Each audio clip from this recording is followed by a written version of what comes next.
Everyone in this world worships a white tiger, because I am the ultimate product of human experimentation, and humanity's last hope in this world of giant beasts. Not only do I carry the bloodline of Godzilla, king of monsters, I also have the genes of countless ancient titans fused into my body. So every day, thousands of people are assigned to groom my fur, and over 100 kilograms of meat are brought to feed me each time. But lately, I notice something has been growing inside my body. Every bit of energy I absorb from my meals gets drained away by this thing. What's worse, even though I howl in protest every single day, the research staff never once considered that I might not be getting enough food.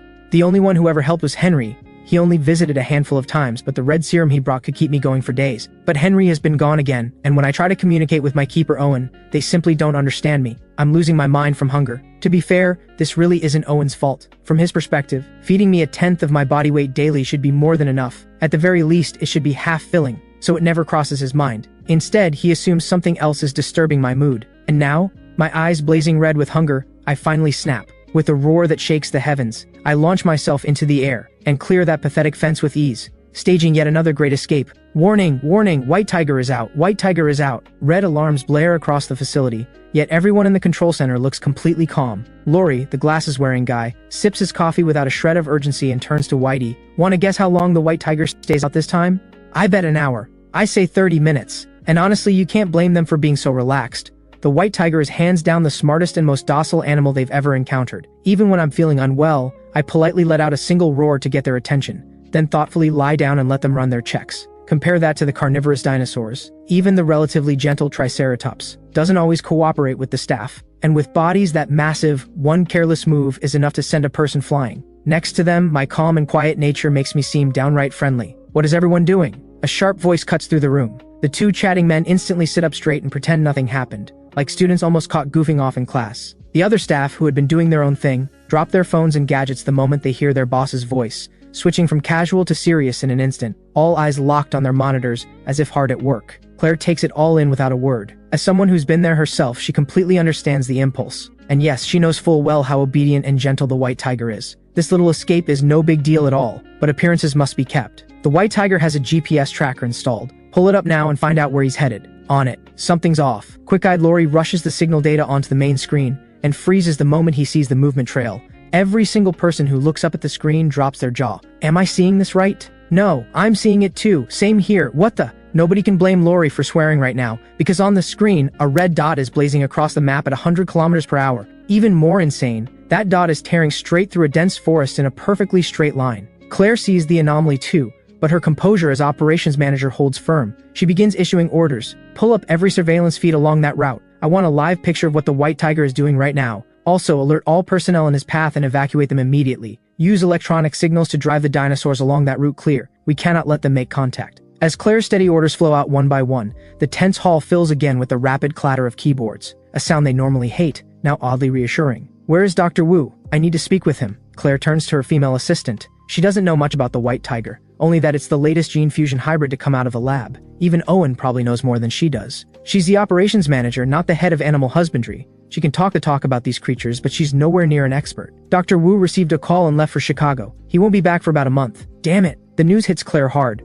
Her expression darkens. She slaps her palm in frustration and her mind goes straight to cursing the construction crew for taking so long with the wall. After my first escape, the team acknowledged that my jumping ability was just a tiny bit beyond what they'd expected and decided to build a 30-foot containment wall to hold a tiger nearly 5 meters long. And considering my growth rate, that was just phase 1. Phase 2 calls for a 50-foot wall. 4 months later, the wall stands at a whopping 25 feet. The workers clock out exactly on the 8-hour mark every single day, and there's nothing she can say about it. If it were a crew from the east, they'd have finished in 2 months. Notify the control team. Send out a retrieval squad fully equipped. Bring it back. We've done it before, remember? This is just another run-through. Claire says the words even as she half-doubts them herself. Bringing in a 300-kilogram Tiger King and wrangling a 3-ton tiger-shaped monster are two completely different things. But for now, all she can do is hope the team performs, and that the white tiger is still the same gentle giant as before. Just thinking about it gives Claire a headache. Who on earth is even qualified to handle this? Call our top keeper and ask him how exactly he's been looking after our prized animal. No need to call. I'm already here. Owen strolls in with Davis like he owns the place. The black-suited security guard who moves to stop them takes one look at the shaved-headed, broad-shouldered man towering over him and steps back without a word. Claire, however, doesn't flinch. Barely contained fury written across her face, she steps forward. I'd like to know exactly how our starkeeper has been taking care of our prized animal. Owen meets her with a belly full of grievances of his own. Well, I'd love to know what kind of tiger grows to 16 feet long. and gets slapped with the title Far East Giant Tiger on top of it. And do you know it cleared 25 feet right in front of my eyes? If it weren't for its gentle nature and total disinterest in humans, I guarantee not a single person on that site would have survived. Claire knows she's in the wrong here, but she's a victim in all this too. She has no idea what genes Dr. Wu spliced in. That's a question for Dr. Wu, not for me. Then where is Dr. Wu? Owen, who once held a decent impression of that friendly scientist, now just thinks the man is completely out of his mind, willing to throw any gene into the mix without a second thought. Alright, ladies and gentlemen, we've got the camera feed. Come take a look. Laurie's voice breaks the standoff, and both sides take the opening to step back. All eyes turn back to the big screen. Through the tree-mounted cameras, the footage reveals a massive corridor ripped straight through the forest, a sight that makes the stomach drop. Mighty trees that once grew thick and intertwined, now lie shifted and shattered, their splintered trunks ragged and uneven, wood chips scattered everywhere, as if some unstoppable bulldozer had steamrolled straight through. Shattered trunks lie scattered across the ground in every direction, their once lush canopies now a tangled mess. The quiet of the natural forest is gone, replaced by a landscape of chaos and ruin. The earth is churned and upturned, scattered with rocks of all sizes, and the air hangs heavy with the raw smell of broken wood and freshly torn soil. He did all of this? Owen can barely believe it. In all his time with the white tiger, he watched it gently sidestep even the smallest sapling, as if harming any young life were a sin. Nothing like this blind, rampaging wreckage. I believe so. Claire presses both hands lightly over her lips, suppressing a rising gasp. She almost thinks it looks like a brachiosaurus went berserk through here. Look at that one. At Davis's words, all three shift their gaze to a collapsed tree on the side of the screen. Based on the debris at the scene, that fallen giant had a trunk at least 2 feet across, yet the direction it fell suggests something enormous slammed into it with brute force. It just doesn't look like something a carbon-based life form could do. And as the camera pans, the view bursts out of the forest and onto the open grassland. Everyone stares at what's there and gasps in unison. Oh my god. Right now, every inch of my body is screaming in discomfort. The feeling is like 1,000 tiny insects crawling wild beneath my skin. From skin to muscle to bone, not a single part left in peace. My muscles ache as though I've just pushed through an insane workout, heavy as if filled with lead. Every move demanding enormous effort, yet completely at odds with the wind-splitting speed I'm running at right now. And the faster I run, the more I feel something unlock inside me, like someone who has never been able to run, taking their very first steps, and embracing everything that was always meant to be theirs. More than the numbing tingle spreading through my whole body, what I feel most clearly is my own skeleton creaking, like it could snap apart at any second.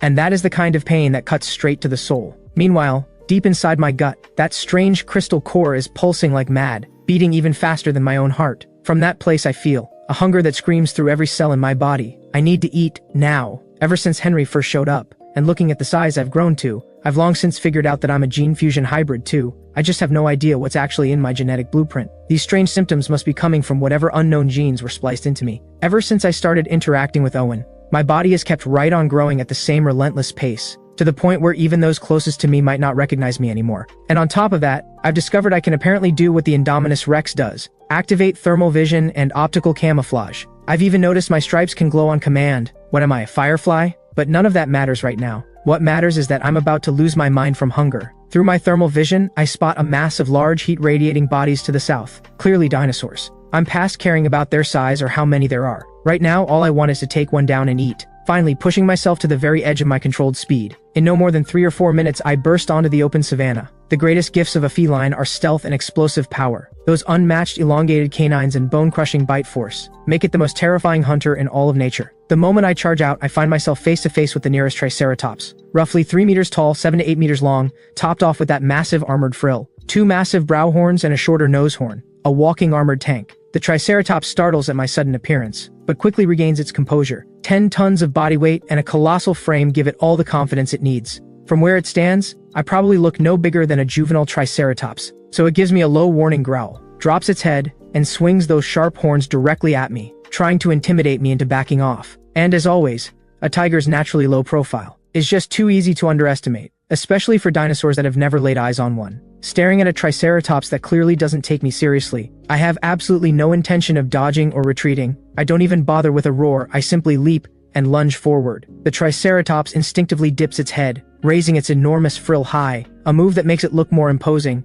enough to scare off most predators, but it just hands me the perfect opening. I twist my body at full speed mid-air, something I've drilled just for fun during my downtime, so it's effortless. What started as a straight lunge becomes a sharp diagonal strike, and I land hard on the Triceratops's flank. The instant I land, I'm already moving, every limb coordinated in perfect feline form. I push off the ground the very moment I touch it, and what was a face-to-face standoff becomes me slamming into the side of the Triceratops's neck. By the time it tries to turn and face me, I'm already on it. That lowered head has left its upper neck fully exposed, and I bite down hard. The Triceratops jolts at the pain and tries to pull back, angling its frill to shield that vulnerable neck again. But it's already too late. I have its neck locked in my jaws, my two massive paws working in tandem, left paw driving down hard on the head as it tries to pull back, right paw anchored firmly against its body. Then over 5 tons of bite force explodes into the kill, enough to crunch straight through a steel plate, let alone the most vulnerable part of any animal, the throat. With its throat crushed, the Triceratops loses all strength, its wide-open eyes frozen in disbelief at the very moment of death. The whole fight lasts under a minute.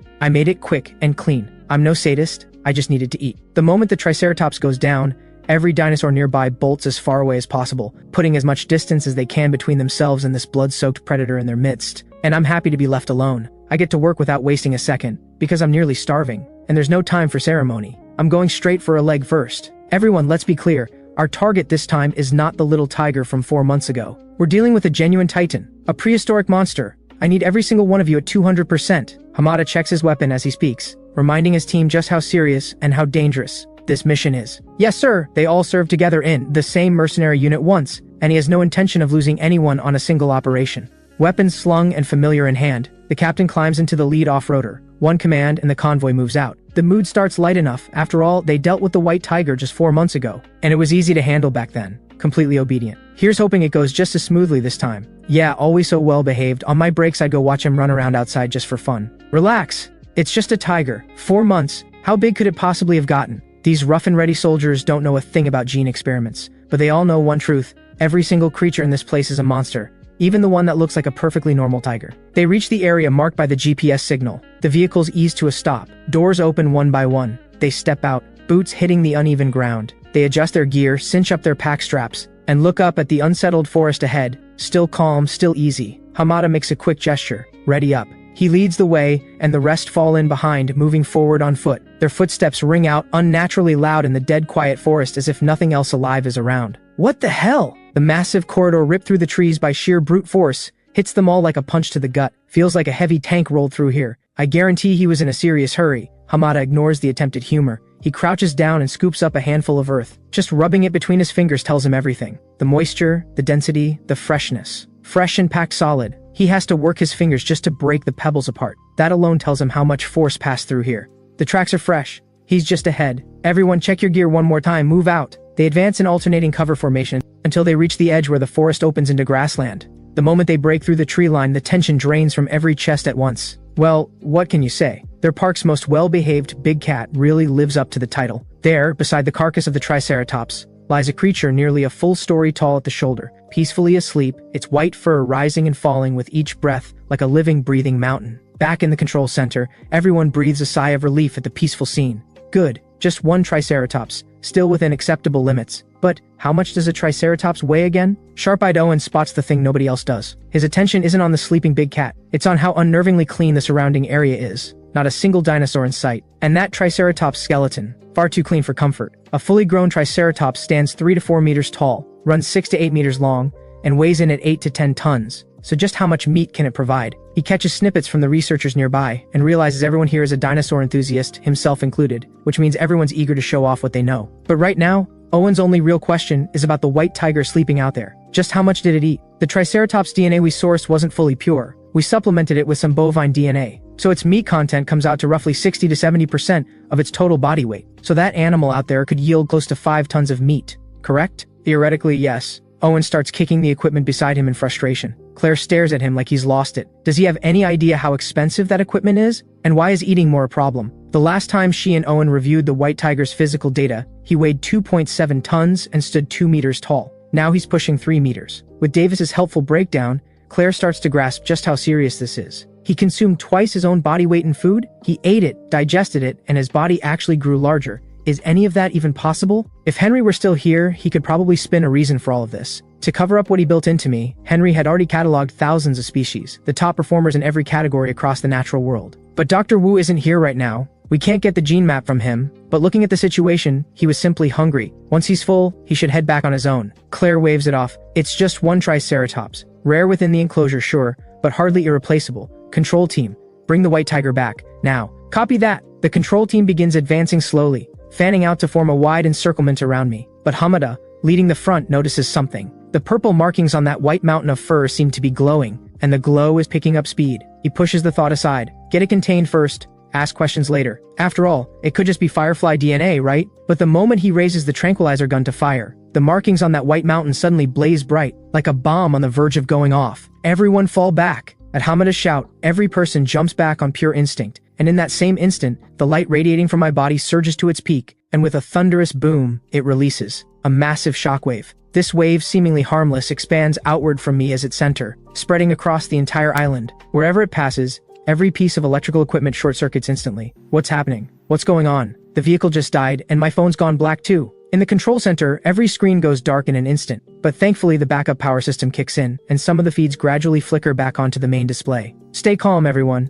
It's just an electrical issue. We'll have it sorted shortly, and backup power is already running. Watching the staff scramble and Claire's expression grow darker by the second. Owen is about to say something, but Davis grabs his arm and shoots him a look. Owen follows him out without a word. What are you doing? Owen watches Davis move with unusual urgency and can't make sense of it, though years of reading each other tell him this is going somewhere big. Don't you get it? In there we'll only get the answers they want to give us. The only way to find the real answers is to go look ourselves. What exactly are you planning? Something we're actually good at? Owen sees the eyebrow raise and grins. Then, let's get to it. At the very moment that shockwave detonates in a massive yurt-like structure on the island's northeast side, the eyes of a strange dinosaur floating in a central cultivation pod twitch, just barely. Hamada hammers the button on his stun baton, desperately hoping it's just a fluke, but it gives nothing back. That dead silence destroys the last shred of courage he has left, because right now he's soaked through with cold sweat, his clothes clinging to his skin, that clammy cold feeling making him sick, the heat washing over him from just ahead. Hamada's body won't stop shaking. His eyes lock on the enormous head staring down at him.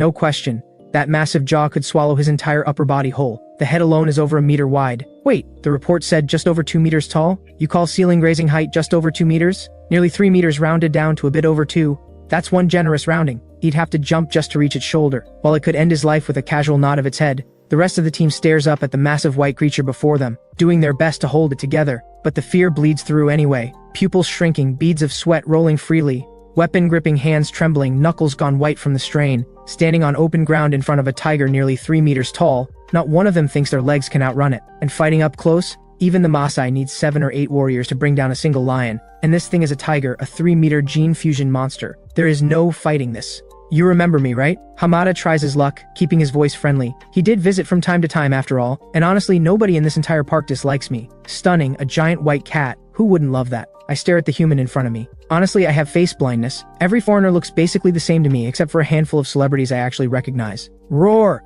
I give him a casual roar just to acknowledge I heard him. Then I turn and amble back toward home. The team watches this truck-sized beast begin to move, but it's heading straight toward the enclosure. The tension leaves their shoulders. Good. Same obedient creature as before. Captain, what do we do now? What do you think? Get back to the vehicles and grab your gear. He flicks the nearest guy in the forehead. Sometimes he genuinely wonders what's going on inside these people's heads. Pure mush. No matter how obedient it looks right now, it still has everything it needs to kill every last one of them without breaking a sweat. Without weapons in hand, how could anyone feel safe? Move it. In the control center, Claire watches the red blip blink steadily back toward the original enclosure, and finally exhales. Alright everyone, situation resolved. Looks like the white tiger is still the same one we know. He's heading home. I'm picking up something unusual over here. Now what? Claire turns with a sigh. She feels like she's been running on empty for days. Nothing but one alarm after another. He's already on his way back. What could possibly be wrong now? Multiple dinosaur biosignals are triggering threat alerts. All of them are in danger. Based on the direction of the alerts, their path is going to intersect with the white tiger's route. What about the camera feeds? Working on it. Oh hell! After hammering the keyboard for a solid minute, nothing comes up. Static and corrupted data flood the screen as Lori slams the keyboard one final time in frustration. That strange pulse from before, it fried every single camera in the area. Get a message to the control team. Full alert. If they encounter anything unusual, contain it immediately. Deep in the thick forest, a massive white tiger strolls along without a care in the world. 2 human off-roaders trailing close behind, looking less like a retrieval team and more like a royal escort. Hearing the message from the control center, the captain glances at me, big enough to rest my head on the roof of the vehicle, and figures the people back there are worrying over nothing. Who in the world is going to mess with a tiger that size? Honestly, he thinks even a Tyrannosaurus Rex would think twice. The muscle on my legs alone is a sight to behold, and I pay absolutely zero attention to the humans behind me. I'm busy checking in with my own body. After that meal, the strange crystal core inside me feels more responsive than before, like it's fed and settling. As for that strange shockwave I apparently let off while sleeping, I do have some vague memory of it, but it feels about as significant to me as sneezing. What effect it actually had, I have no idea. Right now, all I want is to get back to my den and sleep it off. As for the humans, I really couldn't care less. It was just a triceratops. I spotted a whole herd of them out on the grassland. A tiger like me is clearly a hybrid, and at the very least, I should be on par with the Indominus Rex, right? And with all the goodwill I've shown, plus my own value to this place. Surely I outweigh one Triceratops? Reassured by my own logic, I feel even more untouchable than before. As long as I don't hurt any humans, I can do whatever I want in this park. Then I stop. I stare at the enormous trees I'd smashed open on my way through. I think my elbow might have grazed them when I was sprinting. I hold my arm up against the gap and I've grown again, haven't I? I look at my white and purple paw, then at the off-roader beside me. My paw is wider than the hood of the vehicle. Whether I'll keep growing is anyone's guess. I'm barely over a year old, and tigers don't reach full maturity until 3 or 4.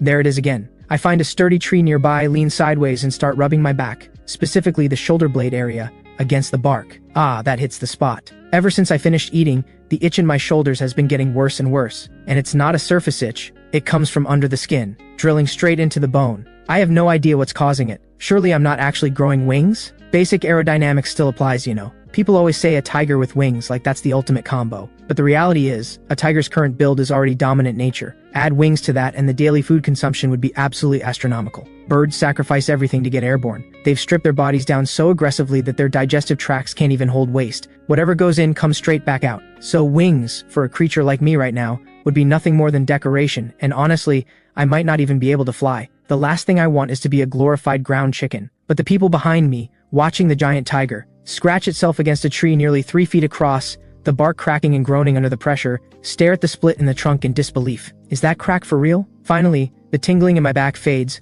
and I let the poor tree go. The strange procession, one tiger, many humans, moves on. But something feels off. Very off. Why am I picking up a thermal signal on my right, and why is it closing in on me fast? Within moments, that signal is no more than 500 meters away. I turn my head and lock eyes with the direction it's coming from. Body low, every limb coiled tight. Hamada notices my shift and brings the vehicles to a halt. Every signal I'm giving says, something nearby is capable of threatening me. Captain, prepare for combat. Everyone grab whatever gear still works. He gets his team equipped, reforms them into combat formation, and tucks the group in as close to my flanks and rear as they dare. They listen to my slow, steady breathing ahead, but even at its slowest it's still the rumble of an ancient giant, deep and rolling like a motorcycle engine at idle. Thoom. The enemy draws closer. Heavy footsteps begin to reach them, and every heart climbs straight to every throat. Crash. A small tree topples, and the enemy steps into view. Whether it's me, poised and ready, or the humans at my side, or even the staff watching through cameras back in the control center, every single jaw drops, and not a single breath is drawn. Because the creature standing before them is deeply, unsettlingly wrong. A dinosaur built like a baryonyx stands in full view, its forelimbs alone long enough to touch the ground, the jagged spines running up its elbows and back, and a tail bristling with barbs like an enormous scorpion. Every detail screams danger. Its skin a mottled gray-black, and a snout shorter and rounder than a typical dinosaur's. Some people find themselves feeling, for reasons they can't quite name, that its head looks uncomfortably like a human's. It spots me in the group, combat ready, and something seems to click. It leans forward like it's found what it was looking for, and lets out a roar. I roar back, offended. I'm lazy, I don't like fighting, but that doesn't mean I'm afraid of it. If anything, watching this thing challenge me, I feel the fire I thought had cooled start burning again. Search the database. I want to know what this dinosaur is and where it came from. Claire snaps out the order. Her staff get moving. Found our culprit, clearly a carnivore, and that hideous appearance says it all. Nothing good comes in that package.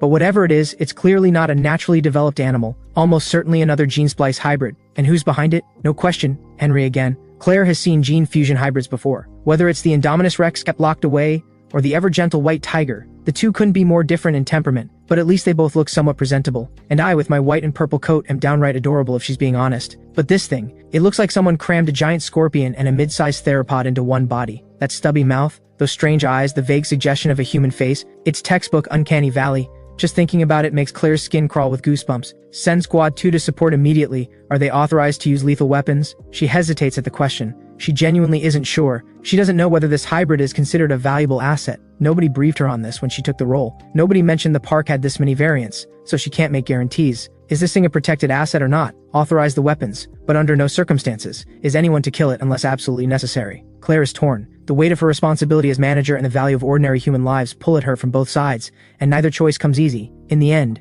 she can only hope it turns out to be as cooperative as I am. While everyone debates the uninvited guest, the fight has already begun. Facing this grotesque creature, I'm at full attention, every sense dialed to maximum. I actually try to communicate first. What if I share some of its DNA? Like the Indominus Rex and the Velociraptors, if there's a way to avoid a fight, let's avoid it. But the moment I make a sound, that thing, which had seemed almost composed, immediately screams and charges. It started this. What am I supposed to do? Go meet it head on. I don't like fighting, but I sure don't back down from it. Two titans crash into each other at full speed. The instant they collide, a violent gust tears through the air, sending dust and debris swirling in every direction, nearly impossible to see through. After the first exchange, I sense immediately that its strength is far below mine, and I disengage to reset. I also notice that although we're about the same height at the shoulder, its long craning neck makes its head loom above mine. Height means nothing. As the Scorpio's Rex charges again, I rear up on my hind legs and unleash a tiger's greatest weapon. The tiger paw combo. Standing upright, my frame stretches over 5 meters. I look like a force of nature. I actually have to aim my paws slightly downward just to reach its head.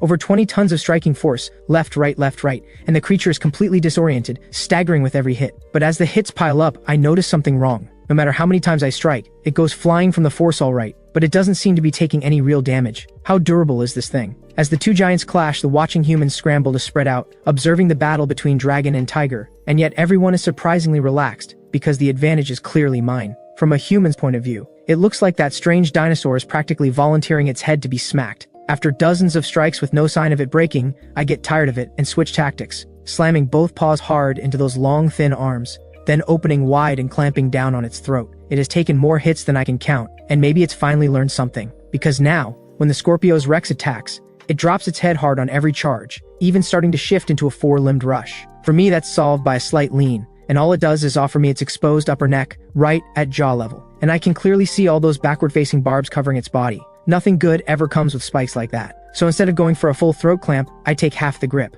Even so, just enough pressure to restrict its breathing, and it's mine. The moment I lock onto its neck, I drive my full weight forward and pin the Scorpio's Rex to the ground. And this is only possible because of what I've grown into. Shoulder height over 2.4 meters, body length over 5 meters, and weight already clearing 6 tons. In both mass and length, I far outmatch this freak standing 3.5 meters tall and 8 meters long. And what makes it even more terrifying, even though I've grown far beyond anything a feline should be, I've kept every bit of feline agility, as demonstrated in full during the Triceratops hunt earlier, in a forest packed with obstacles. The Scorpio's Rex, whatever plans it had to show off its speed, was always going to end up on the receiving end. But just as I have its throat locked in my grip, ready to hold until it stops breathing, I catch the sound of something cutting through the air beside my ear and leap back on instinct. I don't stop to wonder whether it could actually hurt me. I already have the upper hand, and I can win this on raw power alone. Why take unnecessary risks? Play it safe and win clean. And because I moved when I did, I barely, just barely, dodge what would have been a chilling strike from behind. I can almost feel my fur graze against whatever that thing was. I steady myself and fix my gaze on the Scorpio's Rex as it struggles back to its feet. And now I see it, what just tried to hit me. A tail bristling with scorpion-like barbs, tensed and ready to strike again. And just looking at it, you can tell it's loaded with venom. And it is. A single sting is enough to kill a Brachiosaurus. The Scorpio's Rex pulls itself upright and stares at the enemy that just put it on the ground without breaking a sweat. If it hadn't swung that tail at the critical moment, it would have been over. The creature that once believed itself unbeatable now backs away in fear. Watching it retreat, I assume it's scared and getting ready to leave. But until it's completely out of my sight, I keep every muscle coiled. I have no desire to go after it. And fight to the death, what's the point? I'm here to live as a prize-protected animal, not to throw my life away in a pointless brawl. Yeah, that's right, just back off and leave me alone. I roar it out regardless of whether it understands a word. To me, it's the same as trash talking after a street fight before walking away. But just as the Scorpio's Rex looks set to retreat, the fully armed humans nearby seem to get a surge of confidence and quietly begin to close in. I watch the whole thing from right beside them, crystal clear, and one of them has already raised a capture launcher, ready to fire a net. Are these people serious? Just because I can beat it doesn't mean they can. And look at their stun batons, all dead. What do they think this is, a cattle drive? And someone's grabbed a lasso pole. As these humans inch closer, nearly within optimal firing range of their weapons, something sets off the Scorpio's Rex. Maybe my roar got to it, or maybe the humans advancing triggered something, because it roars again and charges. Any thought I had of letting this go dissolves into pure irritation. I gave you a way out, and this is how you repay me? I drive forward on 4 ready limbs and charge straight back. This time, no more holding back. I'm done playing around. The Scorpio's Rex leans forward and drops into a 4-limb charge using those long arms. Doesn't help. To me, it's actually slower than when it was running upright, and nowhere near my speed. The moment we collide, my massive paw drives its head straight into the ground, and the momentum of its own charge tears a trench across the earth. Under the weight of my force, its front limbs collapse flat to the ground, those long, slender arms unable to generate enough resistance. And even its struggling hind legs can't push it back upright. But I don't waste the opening. The instant it tips forward, I slam both paws down hard, flip its entire body onto its side, and drive my jaws straight into that vulnerable throat. Crack. No suspense. The moment a tiger's jaws find a prey's throat, everything is already decided. The humans, who played little more than spectators throughout, watch the whole scene and feel a chill run through them. because they realize, without sufficient heavy weaponry, humans don't even qualify to step onto a battlefield like this. In the control center, Claire watches me roar triumphantly after the one-hit kill, and wrestles with something internally. After turning it over, she pushes the thought aside. Wherever that strange dinosaur came from, that's Henry's problem. It's his monster. Having slain another monster, the mountain-like white cat now rests peacefully on his throne. The surrounding staff scramble into their various tests and measurements, because today, I'm in a rare generous mood, and letting them have at it. This is a golden opportunity they can't afford to waste, because as gentle as I am, once my stubborn side kicks in, no amount of calling gets me to cooperate. I won't bite anyone's head off, but casually sweeping my tail past someone's legs and tripping them up as I walk by, effortless. Sometimes I even play innocent, casually drifting over and giving someone a gentle bump that sends them tumbling, then wearing a face that says I have absolutely no idea what just happened. Truly the smartest and most mischievous animal in this entire park. Alright, the test results are in. Everyone, take a look at these fresh readings. The staff have stopped being surprised by anything. Shoulder height 2,632 millimeters. Body length 5,174 millimeters. Tail length 2,893 millimeters. And finally, the number everyone is most curious about. Because for a wild animal, body weight is the ultimate factor in where it stands on the food chain. Whether I'm built for power or agility. At the end of the day, raw mass is what does the talking. But staring at the readout, Claire's expression darkens. She glances over at me mid-yawn, and says with just a hint of uncertainty, "Is our scale broken?" "No, we used 3 separate scales, all 3 came back the same." Claire slaps her forehead. She doesn't even know how to write this up. What is she supposed to say? That their tiger went out and ate a triceratops 3 times its own body weight, came back having doubled in weight, with only a modest visible size increase, and call that normal? Then there's the hybrid dinosaur that died en route. Still no trace of its origin. The only thing they can go on is the gene fusion markers on its body, almost certainly Henry's work, possibly predating the Indominus Rex itself. Further analysis reveals that every barbed part of its body is coated in potent venom, especially the tail spines. Initial estimates suggest a single sting is enough to incapacitate a full-grown Brachiosaurus. Fortunately, perhaps thanks to combat instincts encoded somewhere deep in my genes, I never touched a single spine, and took it down at speed without any trouble. Just as Claire forces her frustration back down, she spots Owen and Davis appearing from nowhere, circling around me and observing. "Owen!" Owen turns at the call, helpless resignation on his face. Davis shoots him a good luck look. Walking up to Claire, Owen takes in the full force of her energy and wonders, not for the first time, how he ever thought they were a good match. But that tangled history between Claire and Owen is a story for another time. Meanwhile, as I receive my grooming from the staff beside me, I lie sprawled on the ground with a look of pure contentment, my entire body rolled onto its side. Now I finally understand why cats love being scratched. This is incredible. The fur that had been on edge through the entire fight now unfurls completely, falling soft and smooth once again. Looking at this big, fluffy, adorable, gentle ball of white fur before them, someone dares to reach in and grab a handful, incredibly soft. But Davis, standing at a distance and thinking about whatever he and Owen uncovered, can't bring himself to step forward and touch me, no matter how lamb-like I look right now. I glance at the broad, bald-headed man and feel absolutely nothing in particular. I do remember he's been in a lot of movies, especially the ones where he drives. That scene where he pulls down a helicopter with his bare hands, hard to forget. But if Owen can show up here, then Davis being around is no big deal either. Neither of them is getting in my way. It's not like he drove his way into Jurassic Park after all. I shift to a more comfortable angle and keep lying there, savoring every bit of attention from the people around me. Now this is living. Chicago. Henry sits with a loose, easy posture, body slightly reclined, one foot resting on the opposite knee, swaying gently. A faint smile plays across his face, his eyes carrying the quiet satisfaction of a man at peace. He seems to be savoring the stillness of the moment, his thoughts drifting freely. His left hand rests on his black briefcase. And right now, he feels absolutely wonderful. What could possibly be more satisfying than achieving something extraordinary in the field you love most? Wow, what a welcome sight. Dr. Wu, so glad you could make it. That's Brett Wyden, head of Genetics Energy Company. Good to see you, Henry, says the man, extending a hand. Henry takes it with a warm smile. Brett, and they head straight for the convention hall. We've met before, ladies and gentlemen, but at President Brett's invitation, I'm here today to present a special proposal, the Fury Plan. Henry stands at the podium with effortless composure, pitching to a room full of suited executives. He's done this so many times it's second nature. First, let's take a look at some of my personal work. The main screen comes to life with footage of dinosaurs feeding and hunting. For this crowd, nothing here is truly surprising. As leaders across every major industry, they've already had a taste of everything Jurassic Park has to offer. Impressive, certainly, but impressive is all it is. Compared to a zoo, it's mostly novelty, nothing more. Dr. Wu, we want to see something more extraordinary. Of course, I've saved the best for last. He skips straight to the end without delay, and as the files and footage begin to appear on screen, the room gradually leans in. The Indominus Rex. It carries the genes of 14 different animals, each one pushing it to the extreme in a different area. At full growth, we project a standing height of 6.7 meters, a body length of 16.9 meters, and a weight approaching 20 tons. Because of the Dinosaurus DNA, All of its teeth are exposed and uneven, deeply unsettling to look at, but completely justified by the damage they can do. It has approximately 74 teeth, and thanks to the pit viper DNA, its jaw can open to 120 degrees for a bite. The cuttlefish and tree frog genes allow it to change its own coloration,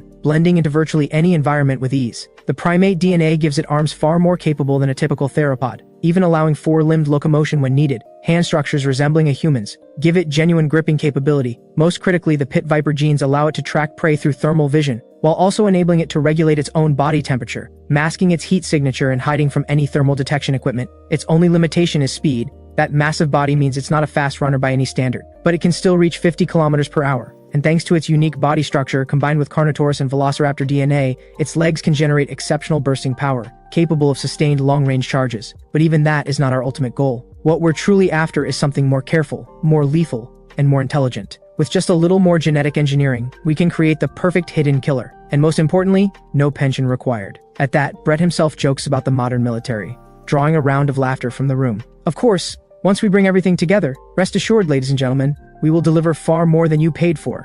Bathed in the first light of dawn rising in the east, a giant tiger with snow-white fur roars freely into the morning air. The golden rays drape him in brilliant light, making his already magnificent silhouette blaze even more brilliantly. Head held high, jaws thrown wide open, the roar he releases is deafening, as if the entire world shudders in response. The sound waves ripple through the air, sending nearby birds bursting from the trees in all directions, and even the Carnotaurus still in its enclosure several kilometers away roars back in alarm. My deep amber eyes burn with a wild inner flame, and every strand of my fur catches the light and gleams. After the daily morning roar, I lower myself lazily to the ground, and begin to enjoy what the humans have prepared for me today. Soon after my roar, the gates swing open and a fleet of small vehicles rolls in one by one, from which emerge staff in lab coats and masks, each carrying an assortment of brushes and towels. I take my place before my throne and settle down early, and the staff around me begin their daily duties. The great white tiger slowly raises its hill-like head, relaxes every limb, and seems to say without words, "I'm ready." The trained staff move in quickly, soft bristled brushes in hand, their movements gentle and expert as they begin grooming the great tiger. The brushes pass softly through the white tiger's thick, snow-white coat, every stroke careful, every movement full of reverence. Of course, someone always sneaks in a little handful of fur, and given how well they serve me, I graciously allow it. Other staff members crouch down beside the white tiger, carefully tending to the fur around the neck. Fingers weave nimbly through the fur, combing gently, terrified of causing even the slightest discomfort to this noble beast. I enjoy every second of it, eyes half closed, a deep, satisfied purr rumbling up from my throat, the sound rolling through the air like a seal of approval for the staff. When the grooming is done, I've already caught the scent of food. A massive truck rolls slowly in, like tribute being brought before a king. I rise to my feet, the staff around me step back. They know the great beast is about to eat. I pad over with smooth, graceful strides and take my place beside the truck. I don't even need the dump bed raised. Standing at full height, my head reaches straight into the nearly 2.5-meter dump bed with ease. That 10-meter-long, 4-meter-wide cargo bed is my dining plate. For better reach, I prop my front body up and rest both paws on either side of the truck, pressing palm prints into the specially reinforced roof with enough force to leave visible dents. Music plays in the background. I have no idea what it's saying, but who cares? This is the good life, isn't it? I peek into the cargo bed. Beef. Let's go. The sounds of ravenous eating fill the air, and the whole truck groans and creaks under my weight, every second threatening to be its last. But I do try to keep most of my weight on my hind legs. This truck works well for me, and if I break it, the next one might not. That would be inconvenient. Meal finished, I don't spare a thought for the scraps around my mouth or the bits on my face. I simply stroll back to my throne at my own pace. The staff who step back quickly move in again, tools in hand, tending to my fur and clearing away the remains from my face. They even bring out a specialized device, extending it into my open mouth to clean between my teeth. And after that, all I need to do is drift into a deep, quiet sleep, while my subjects finish cleaning everything for me. This is the life. If every day could be like this, I'd never ask for anything more. Sometimes I catch myself thinking, maybe in my next life, I'll just come back as a tiger. Living this well, Davis stares down at me sleeping, pure envy written all over his face. But that's as far as it goes. Human pleasures can't be satisfied by just lying around all day. Davis, any word back from Jonas yet? Owen has barely finished his session with the Velociraptors before rushing over to check on his other prized companion. But one look at how relaxed I am, and how smoothly the staff is handling everything, and he can't help but feel completely unnecessary. Still, just to be safe, he asks Davis to keep an eye on me while he's away. The park, never short on funds, has brought Davis on as my temporary security consultant. Still no reply, though I have a feeling he'll just call me directly. I know exactly what kind of relationship those two have. Right in the middle of their small talk, Owen's phone buzzes. Dr. Wu is calling me? Davis thinks to himself, those two really are close. Deep in sleep, I feel something warm pressing against me. I open one eye to find Annie hammering away at my head with both fists. To me, all that effort feels like nothing more than a light pat. I rise slowly,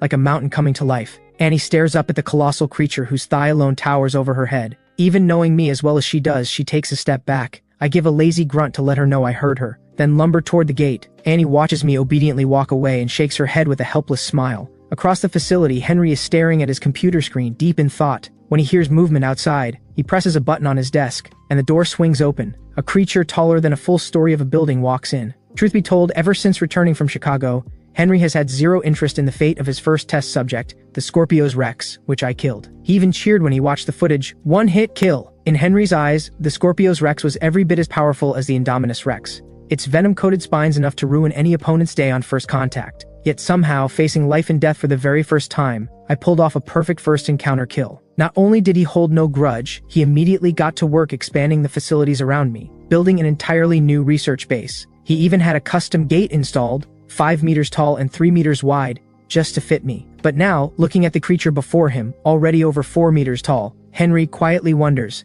maybe I should make it a little bigger. After all, by tiger growth standards, I'm still under 2 years old. There's plenty more growing to do. Someone from Genetics Energy Company is coming today to review my progress. Watch for my signal when they arrive. Don't act too smart or too powerful. Genetics Energy Company, not only Henry's biggest backer, but the very reason he made that trip to Chicago. The company wants to weaponize dinosaurs for military use, and they commissioned Dr. Wu to engineer creatures to spec. That's the real reason the Indominus Rex and the hybrid velociraptors exist. If Henry had never seen beyond his own lab, he might have been content to deliver just that, trade his creations for a bit of fame and money. But now, he's seen the bigger picture. So have I. The name Genetics Energy Company rings a bell, but judging by the way Henry described them, the heavy guy from the movie must be their man. They've always been obsessed with building weapons of war that could replace human soldiers, and dinosaurs have always been their top pick. Now it looks like I've been added to the list. That's bad news for me. The last thing I want is to be anybody's war machine. All I want is a quiet, peaceful life. So I give a firm nod of my massive head. Dr. Wu repeats himself just to make sure I understood. Then he produces a vial of deep crimson liquid, his proudest creation. Years ago, when he first learned of a rare plant called blood blue, he branched out into serum development as a side pursuit. Years of feeding it to me have made one thing clear: the serum replenishes an animal's energy with ease, and sometimes produces results even he didn't expect. The day of reckoning is almost here, and honestly, I'm looking forward to it too. I can tell Henry has been continuously refining the formula, because even at my current massive size, that vial still smells absolutely incredible, and it still manages to fully restore the enormous amount of energy my body now demands.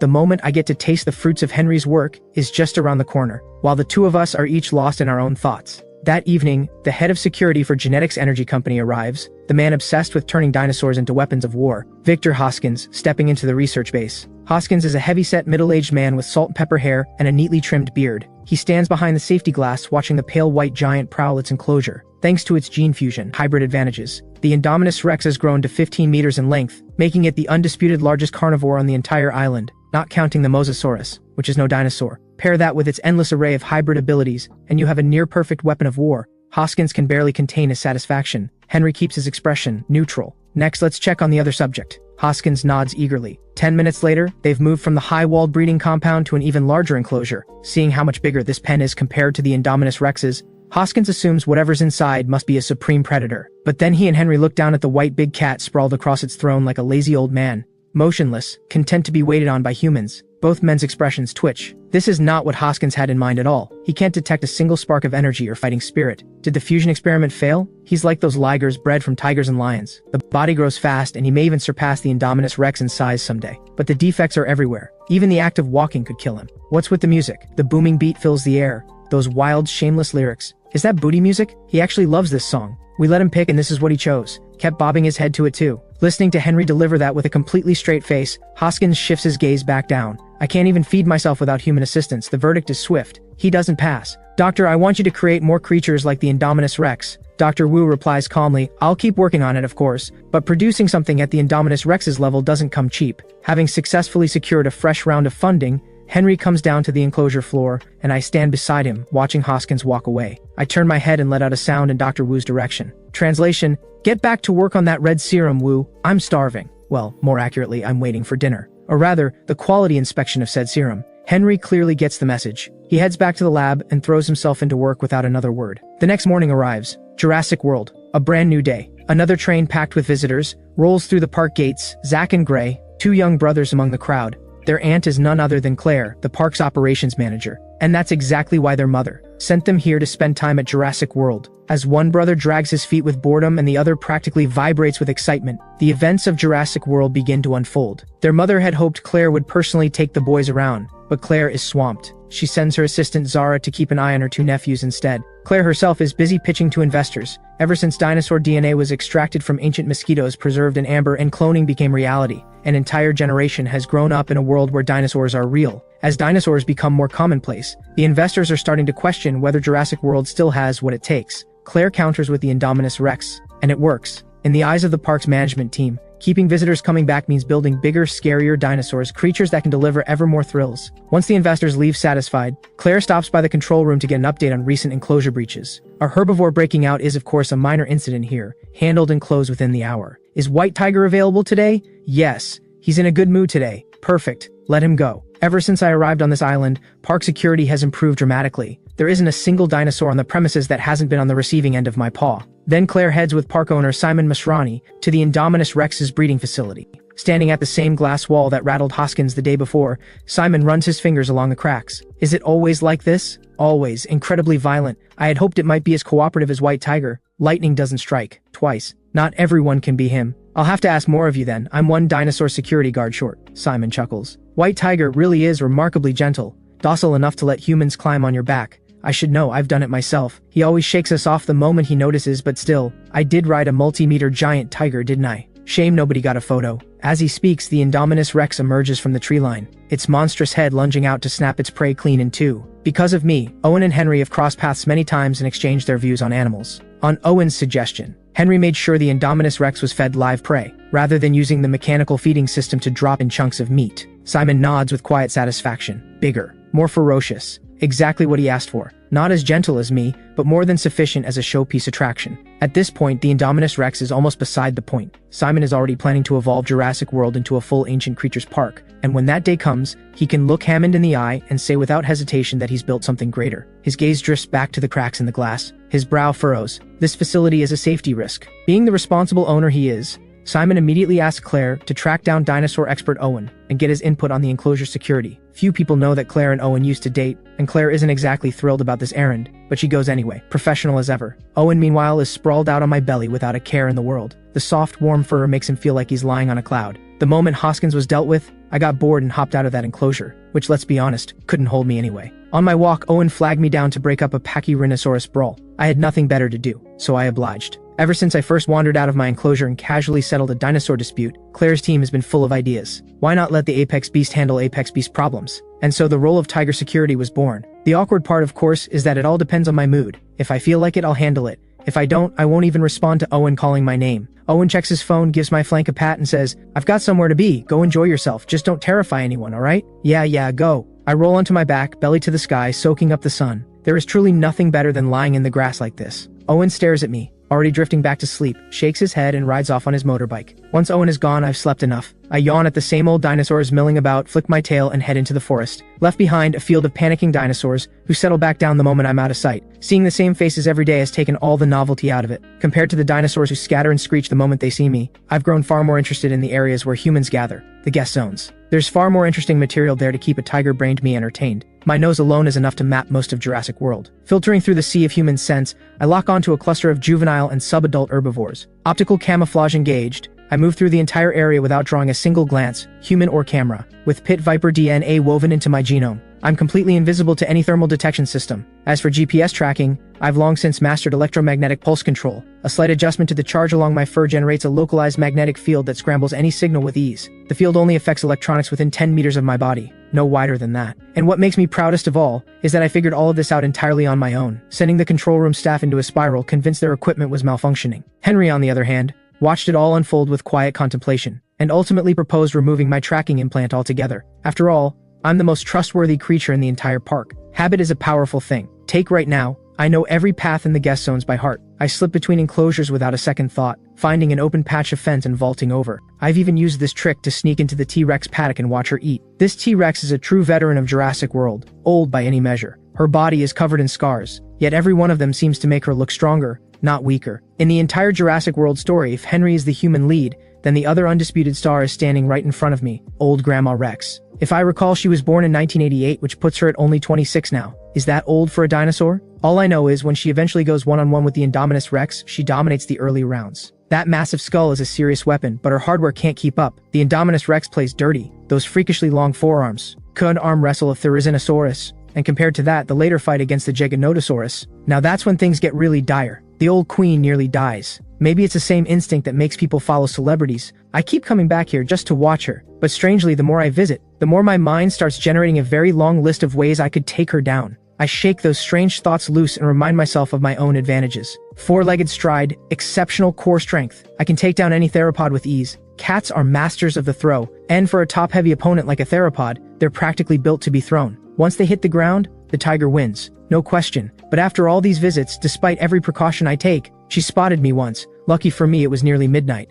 with no guests around. So I dropped the camouflage, and we threw down. The result? I won, obviously. I didn't even need to try, just stood up and unloaded the tiger paw combo, and she couldn't land a single hit. Honestly, with those stubby forearms, she's less threatening than the Scorpio's Rex.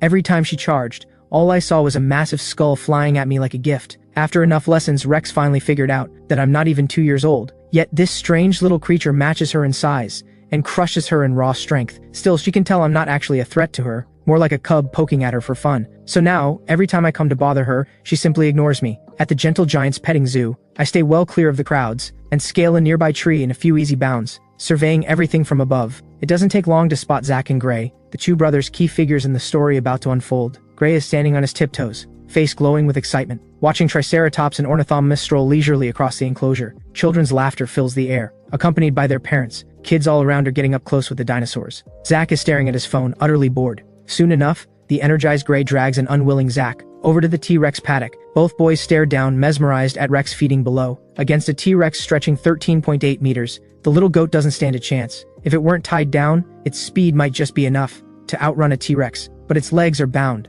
As Rex crashes out of the tree line and swallows the goat in one clean snap, the crowd behind the glass erupts in gasps and shouts. The brothers' attention snaps to the spectacle. The gory display doesn't scare these two teenagers one bit. It sends adrenaline shooting through their veins. But then Gray, still buzzing with excitement, spots something strange through the glass. A weird distortion behind Rex, like a patch of moving transparent air. And for just a moment, he catches a flicker of something, white and violet. But when he blinks and looks again, it's gone. Nothing there? Did you see that? See what? Zack sets his phone down with a sigh and listens to his brother. There was something huge behind Rex, and I think it can change color. That's impossible. You're seeing things. Even a chameleon doesn't get that big. And besides, this is the T-Rex paddock. You think Rex would let anything else alive in there with her? Faced with his brother's logic, Gray reluctantly buries the thought. But he still can't shake the feeling that what he saw was real, and possibly an apex predator. Watching a glass sphere rolling across the grass below, I feel an inexplicable urge. My paws start itching. Do all cats just have a thing for balls? Optical camouflage and thermal suppression active, I stroll through the dinosaur herds without a care. Standing taller than a full story, I could snap the neck of any dinosaur around me without breaking a sweat. Even the Brachiosaurus, famous for its sheer size, is just a jumping target to me. Right now, if I rear up fully, I can pin a Triceratops to the ground, and with a slight upward stretch, I can reach an Apatosaurus's neck. With the body I have right now, I'll say it plainly. Even if I went face to face with the Indominus Rex this very moment, I wouldn't flinch. That said, if I can avoid a fight, I will. I'm a pacifist at heart, and pure laziness keeps me from wanting to move unless it's for fun. Then suddenly, a roar tears out of nowhere, and the whole field erupts into chaos. Every dinosaur within earshot hears that death knell roar and bolts. The two brothers stuck in the middle of the stampede are momentarily dazed. They've never heard a tiger's roar before. They have no idea what's coming. But judging by the sheer scale of the panic around them, it has to be something enormous. Wait, that can't be right. The briefing said this zone is herbivores only. Where is a carnivore coming from? But the answer arrives before they can finish the thought. That impossibly massive creature. Sealed inside his gyrosphere, Gray wonders if he could even touch the creature's thigh with a running jump. Zack, the older one, is already frantically working the controls. Whatever that thing is and wherever it came from, those canines over 30 centimeters long make it crystal clear. This thing eats meat. The video said, the glass can stop a bullet, but Zack has zero interest in putting that claim to the test with his own life. But in the stampede, every time they try to steer away, another dinosaur slams into them. Whether it's a Triceratops, using its head like a battering ram, or a Brachiosaurus like a moving wall, or even a Stegosaurus swinging its tail spikes, the sphere gets knocked and spun in every direction. Watching this unfold, I plant my rear end down, sit up straight, and take in the whole spectacle like a proud cat who just knocked something off a shelf. I love a good show. Now, while all of this was playing out with the two kids, Owen, having received Claire's invitation, is already standing with her at the Indominus Rex enclosure. He stares at the massive crack splitting the glass wall, and a cold unease settles in. Another gene fusion hybrid, and this one is dinosaur mixed with something else entirely. Even with my example to go by, my intelligence and calm temperament proving I could be trusted. Owen keeps his guard up completely when it comes to this new hybrid, especially now that his friend Davis has already left for Chicago to dig into what's actually going on over there. When the two of them realize I was still exactly who I'd always been, no dramatic personality shifts, nothing alarming, they gradually let their worries go. The task of tracking down my full gene map became less and less of a priority. I'm essentially free range at this point. As long as I don't wander into crowded guest areas without reason, I have the run of the entire park. But as Owen studies the scratches on the glass, something in his periphery catches his eye. Massive claw marks raking up the gate, climbing higher and higher along the surface. The sight sends a chill straight through him. I've never attacked anything unprovoked. The only time I broke out of my enclosure was when I was hungry, and I brought down a triceratops. On the way back I killed again only because another strange creature attacked me first. He watched the footage afterward. At the start, I had no intention of killing it at all. I was purely on the defensive, using my paw strikes to deflect. Only when the creature kept pressing the attack again and again did I finally lose patience and end it in one move. Watching that, his heart skips. A true feline, an absolute king, nature's finest hunter. Most people picture tigers as ambushed predators, patient, hidden, striking from the shadows. Owen once watched a clip, a fully grown Bengal tiger casually catching a 500-kilogram water buffalo, charging straight at it and flipping it to the ground. The dominance of big cats in the natural world is on a different level entirely. And it's precisely because of that earlier incident with the strange dinosaur that Owen treats this new gene fusion hybrid with absolute wariness. After warning the others, Owen refuses to step inside the enclosure. He stays in the monitoring room the entire time. What he never anticipated was just how smart this creature truly is. It left those deliberate claw marks to lure workers inside for an inspection, and the thermal detection system, for all its supposed sophistication, picked up absolutely nothing. The two who ignored his warning found exactly what he feared, a hidden Indominus Rex waiting inside the enclosure. From his elevated vantage point, Owen watches in horror as the creature deliberately slows its pace, then seizes one of the workers and tears them apart. Faced with death, the heavyset worker actually opens the gate. The Indominus Rex surges through that single opening into freedom, and unlike me, it has no gentle bone in its body. The moment it's out, the slaughter begins. Every last person outside is killed. Only Owen, who never left the monitoring room, survives. Claire, driving toward the enclosure, has no idea what just happened inside. She's been busy complaining about the cheap quality of the glass. The manufacturer swore up and down it was the toughest bulletproof glass money could buy. And look at it, a few claw swipes and it's already cracked. Honestly, I need to start looking at suppliers from the East. Having seen the Indominus Rex's savagery up close, Claire finds herself appreciating my gentleness more and more. Even if one swipe of my paw could flatten a pickup truck, I listen. I don't cause trouble, and I'm smart. Not like the creature in there, stirring up problems all day long, with those hateful eyes that scream carnage the moment it gets free. Then the control room starts sending panicked shouts through her earpiece, and a bad feeling washes over her. Help! Help! Let us out! Help! Two young voices cry out across the entire field. Moving closer for a look, it becomes clear this is a tiger's doing. I've already gotten to work. Jaws wide open, I clamp down on the gyrosphere. At over 4 meters tall and more than 8 meters long, with a skull wider than a grown adult is tall, picking up that little glass sphere is trivial. A little more pressure and I could crack it wide open, but I hold back. Watching the movie, I always wondered, could that thing actually hold? It couldn't stop even one claw of the Indominus Rex, though it did manage to knock a tooth loose. But if the Indominus Rex can bite through it, then so can I. Which comes as no surprise. It's just a matter of how much force I decide to use. The sphere keeps rolling, trying to escape. I swat it with my tail and send it spinning. Then, timing it perfectly, I slap it skyward with one paw. Up it goes, spiraling into the air. As it comes back down, I arch my shoulders forward, sink my spine low, and lift my haunches high like a crescent moon. The falling sphere finds its new runway along my back, and as it rolls down toward my tail, I give it one last flick. Round and round we go. I'm having the time of my life. Zach and Gray, sealed inside, are having a very different experience. Their seatbelts are locked tight, so they're not in any real danger. It just feels like being trapped inside the world's most violent spinning carnival ride. In the middle of this thoroughly one-sided game of catch, I hear a strange sound, and my entire body goes rigid. I still have enough presence of mind to handle the airborne sphere. Catch it cleanly, set it down gently, then whip my tail around and vanish into the forest. Gone in an instant. The two brothers gulp for air, watching to make sure the tiger is truly gone. Zach ignores his churning stomach and immediately cranks the controls, pushing the sphere to full speed. He doesn't care where the tiger went, he just wants out of here. In a panic, he steers straight through a gap in one of the forest enclosure fences. Only when he feels they're far enough away does he finally stop. The two finally let themselves breathe. Look, ankylosauruses, 4 of them.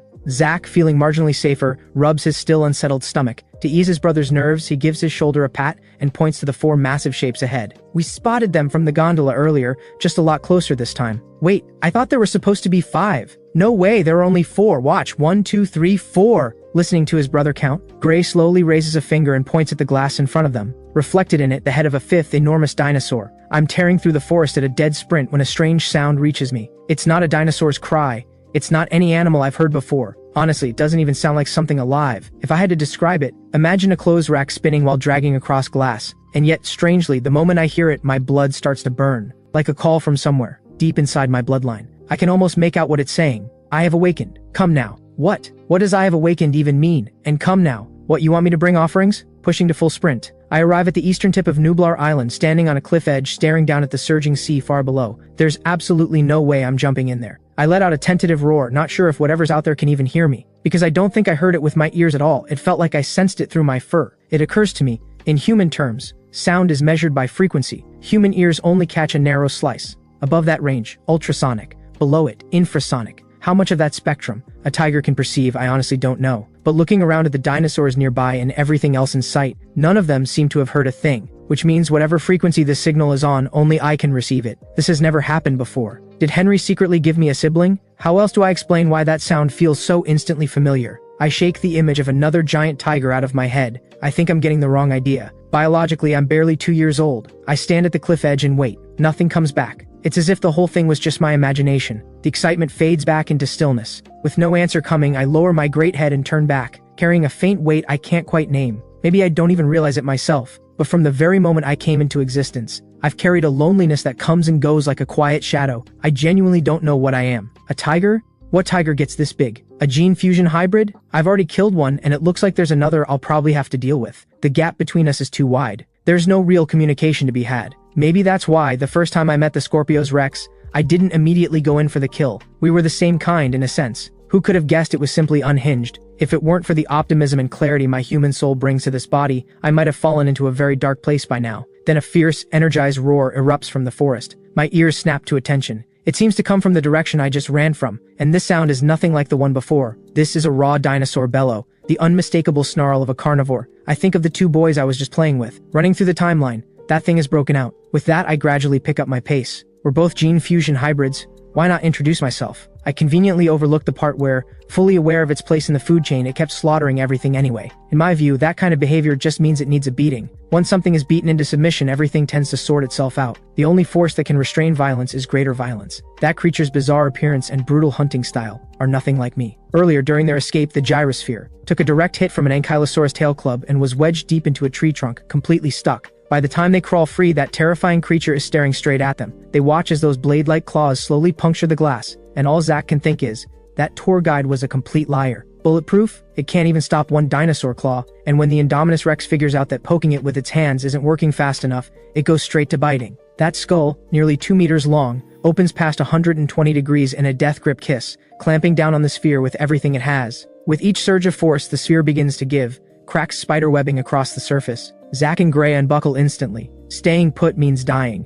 They barely manage to scramble free. The moment they start running, the Indominus Rex spots them fleeing and spits out the wrecked sphere. Looking at these two small humans, so much like the keepers who once imprisoned it, the Indominus Rex's long jaw curls into something resembling a smile. Then a massive boom. A huge white figure bursts from the undergrowth, planting itself between the creature and the two boys. Everyone freezes. The brothers and the Indominus Rex alike. Nobody moves. Zack can't believe it. I actually came to save them. The Indominus Rex is simply confused. It has never seen anything this furry. The reason for all this slaughter is simple. It needs to know where it stands in the food chain. So it's been killing everything it sees, testing itself against each creature to measure its own strength. After all this carnage, it has worked out a rough system for sizing up opponents. How big is the body? How many teeth in that mouth? How long are those claws? Now, the white creature in front of it, 4 of those fangs are visible and they look longer than even its own, almost matching its claws. And despite crouching on all fours, this is not like those brainless dinosaurs it has been tearing through. This thing is absolutely not smaller than it. The total body length falls just slightly short, but only because its own tail runs unusually long.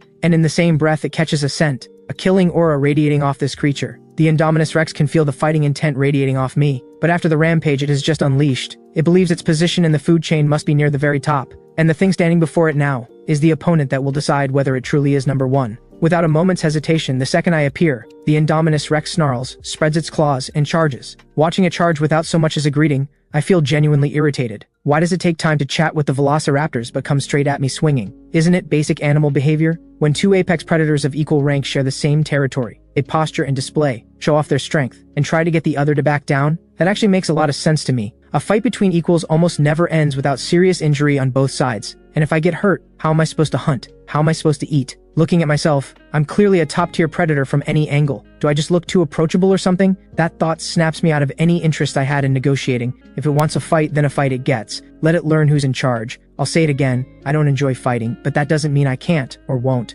Roar! I unleash a roar that swallows the Indominus Rexes completely, and I charge, watching it barrel toward me with its jaws wide and head lowered. I drop into a crouch, every hair on my body standing on end. I was a monster fan in my past life, so the specs on this hybrid creature in front of me are committed to memory. 5.5 meters tall, 15.9 meters long, 15 tons. And this thing isn't even fully grown? At its peak, the Indominus Rex can reach 6.7 meters tall and 16.9 meters long. Though the data seems to have been revised lately, the measurements took a significant hit downward. The maximum weight still holds, but the body length got cut all the way down to 13.45 meters. As for me right now, 4.2 meters tall, 8.1 meters long, plus a 4.6 meter tail. Compared to that, I hold my own completely, and may even have the edge. My exact weight? No idea. But without question, right now, between myself and the Indominus Rex, we are without a doubt the same tier of apex predator. Though I suspect I have the upper hand. Ever since that crystal core appeared inside me, I felt like my strength has no bottom. I still eat myself to absolute capacity every day, because doing so sends a warm current flowing straight into the crystal core. Whatever it is, after the incident where I broke out and hunted a triceratops, Jurassic World got the message. As long as I open my mouth, there's meat, all I can eat, which is why I consume at least 5 tons of food every single day. With that kind of supply, I can fill myself up and still have surplus energy flowing into the crystal core. I still have no idea what the crystal core actually does. Is it like a hump? I tried going a full month without eating once. Nothing happened. Felt completely fine. Building on that, it seems to make sense. The core must be storing my excess energy. The only strange part is why it's inside me rather than outside. That little discovery gave Owen and the staff quite a scare. Dealing with the Indominus Rex's relentless headfirst assault, left paw, right paw, I toy with it effortlessly. Honestly, watching the movie I thought it would be formidable. So agile that helicopters couldn't land a shot, and even the first rounds that hit barely left a scratch. But watching it fight now, its attack pattern is identical to a standard T-Rex. Every lunge for a bite, I slap aside with ease. Smack! Getting a little impatient, I start putting more force into it, sending its entire body spinning in place. It tries to use the rotation to its advantage, swinging that enormous tail around for a counterattack. Doesn't work. I land the hit, spot it winding up for a big swing, and sidestep casually. This fight feels more like play to me. I once heard somewhere that a tiger can take on prey 4 times its own size. Looking at this matchup, to the two brothers watching from below, it probably looks intense. A frantic back and forth. The Indominus Rex lunging for bites, each one swatted away, followed by me dodging the tail. The Indominus Rex finally realizes its approach isn't working and slowly backs off. It hasn't given up without trying. It attempted to block my swipes with its forelimbs, but those freakishly long forearms, impressive compared to a regular T-Rex, look almost laughable against my 4 powerful legs. And that elongated skull, longer than my whole head, is exactly what those slender little claws can't protect. The only move it can think of now is to use that long tail. Wait for me to believe I've launched it off balance, then whip around and knock me off my feet. But every single time it sets up that move, I see it coming, and land 2 more smacks right on its forehead. Reeling in pain, the Indominus Rex stumbles backward. Another massive tree crashes down. From the very start of this clash, tremendous force has been unleashed in every direction. Wherever the two of us move, ancient trees are torn up by their roots, thick trunks snapping like dry twigs, the crack of each break sharp enough to stop the heart. Another wild tail swing misses. The Indominus Rex's tail slams into a nearby oak instead. The canopy erupts, leaves and branches torn free, the lush crown shredded into a storm of debris. Overextended, it slams both feet into the ground, fighting to regain its footing. The earth shudders from the impact, dirt flying, boulders cracking apart. But before it can steady itself, I'm already on top of it, slamming its body to the ground. As we roll and grapple, every flower and shrub in our path gets crushed flat. What was once a picture-perfect forest is reduced to wreckage in moments. After a few brief exchanges, both of us have a read on the other, and the Indominus Rex, always used to being the strongest, is clearly losing ground. And I'm not even close to fighting at full strength. The Indominus Rex huffs and towers above me from its near 6-meter height, glaring down at me as I stand there completely at ease. Its dorsal spines bristle upright, its rear haunches coil tight, its massive jaws crack open, jagged teeth on full display. To me, all of that just looks like desperate bluster, loud posturing with nothing real behind it. I drive through my powerful hind legs using the full strength of my core and rise up on 2 feet. In an instant, my height doubles. Whatever height advantage the Indominus Rex still had evaporates in a second. The bluster collapses. The Indominus Rex edges slowly backward. Looking up at me, staring casually down at it, it is forced to admit something it has never felt before: fear. Because in that moment of comparison, it has seen my fangs, longer than its own by a wide margin, more than capable of tearing its throat out. Roar, you'll regret this. It drops the threat and disappears into the jungle without looking back. I drop back down to all fours. I don't give chase, and I don't try to talk. 1 second I'm beating it like it owes me something, and now I'm supposed to say let's be friends? Only a fool would miss how wrong that would look, and that bloodthirsty nature of it just killed what's left of any goodwill I had. Whatever interest I had in making friends came and went in the same breath. Now I've got nothing but contempt for it. Watching the Indominus Rex, thoroughly dominated from start to finish, too scared to do anything but bark a threat and run, Gray's gaze locks onto the magnificent tiger standing before him. His eyes are filled with pure awe, looking up from below, watching that white fur ripple in the wind alongside those mysterious violet markings. It looks like a sacred beast walked straight out of legend.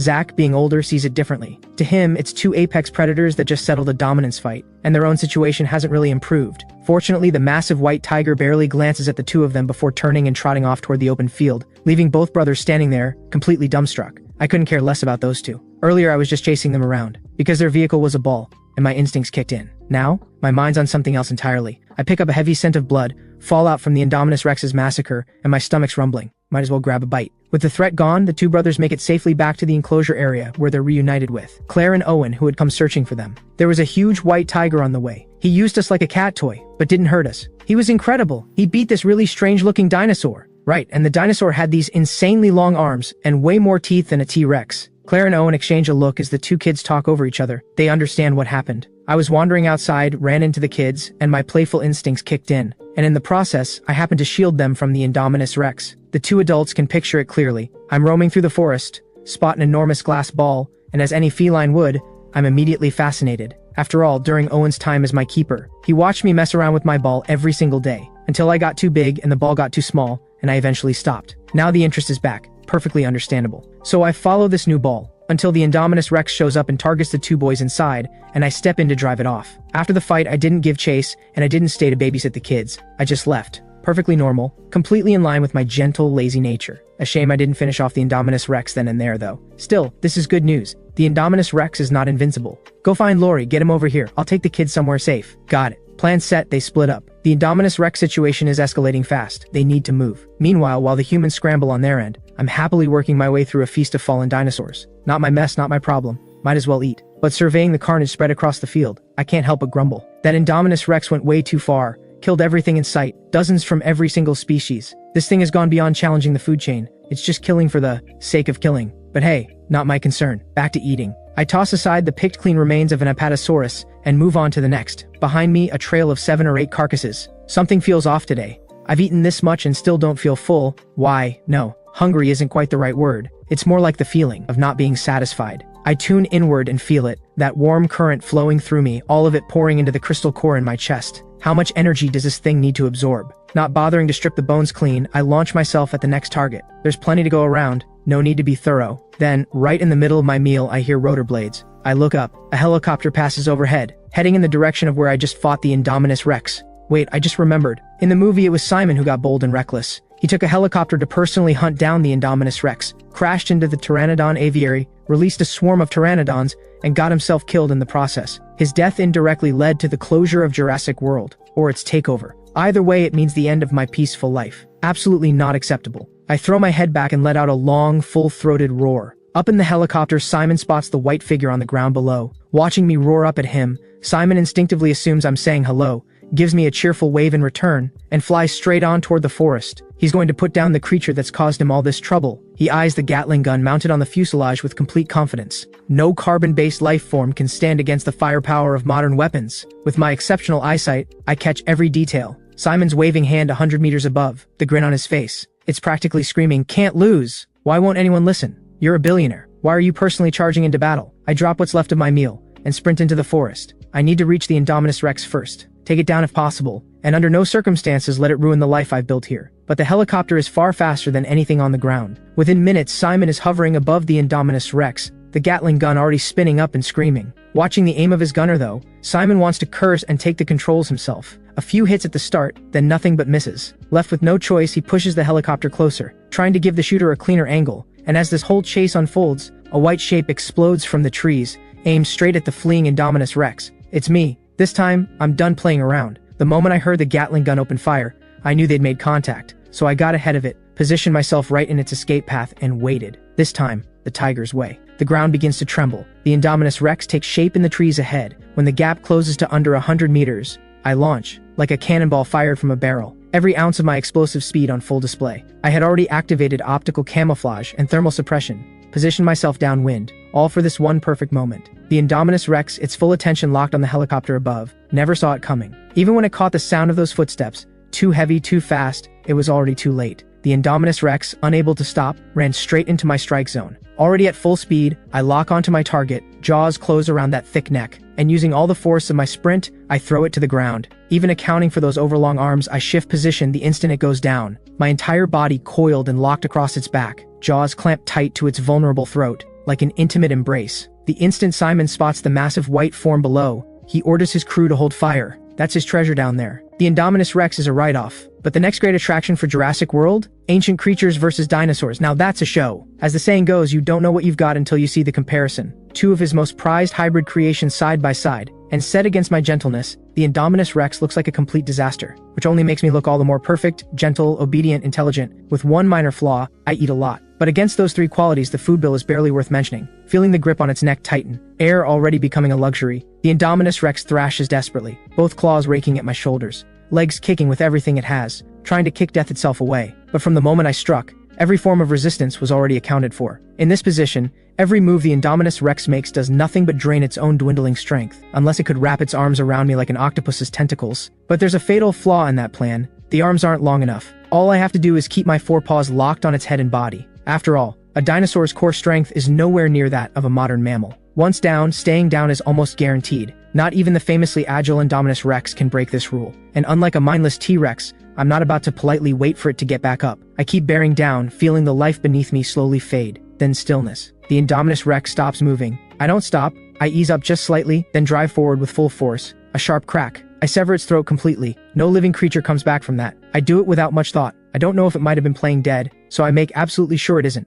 Simon and his crew above watch as the battle below finally reaches its end. That incredible fight, no, that incredible hunt, leaves their jaws on the floor. From start to finish, from the moment I appeared to the very end, under 3 minutes total. In those 3 minutes, I delivered a masterclass in feline predation. The Indominus Rex, the monster they couldn't handle, went down that fast against something its own size. Looks like we should be very grateful he's on our side. Owen, already in the monitoring center watching the big screen alongside Claire, murmurs quietly. He genuinely cannot imagine what they would have done if my temperament matched the Indominus Rex's cruelty. Wait, everyone, I think you need to see this. What else could there possibly be? Isn't this over? Everyone, there is something enormous and it is moving fast toward the island. Based on its trajectory, it appears to be heading directly for White Tiger's location. Everyone stares at the strange red dot blinking on the screen, confused. No flight was scheduled to land at this time. Hello, is that a helicopter? Something just passed over us. Something is heading our way. Simon receives the reports too, but he's relaxed right now. No deaths, no injuries. He's heartbroken about the dinosaur losses, but as long as the genetic samples are intact, everything can be rebuilt. Right now, all he needs is to coax me back home. Hello, what's going on? Something just passed us. Something went right over us. Simon is completely lost. What thing? He doesn't see anything, but then he sees it, or rather he feels it. A massive gust tears through the sky, scattering the thick cloud cover in an instant, revealing a colossal black silhouette. With each beat of its wings, Simon's helicopter, over 15 meters long, looks like a small boat caught in a hurricane. What in the world is that? Paying no attention to the humans whatsoever, the massive silhouette fixes its gaze on the white giant below, still frozen, still staring up. Then it dives straight down. Simon reacts too late. Even at full throttle, the creature's wing clips, the tail rotor. The helicopter spins out of control and begins to fall. Below, I have no attention to spare for Simon's fate right now. I am completely frozen, because I know exactly what that thing is. But wait, aren't I supposed to be in a Jurassic World movie right now? Did this thing just wander onto the wrong set?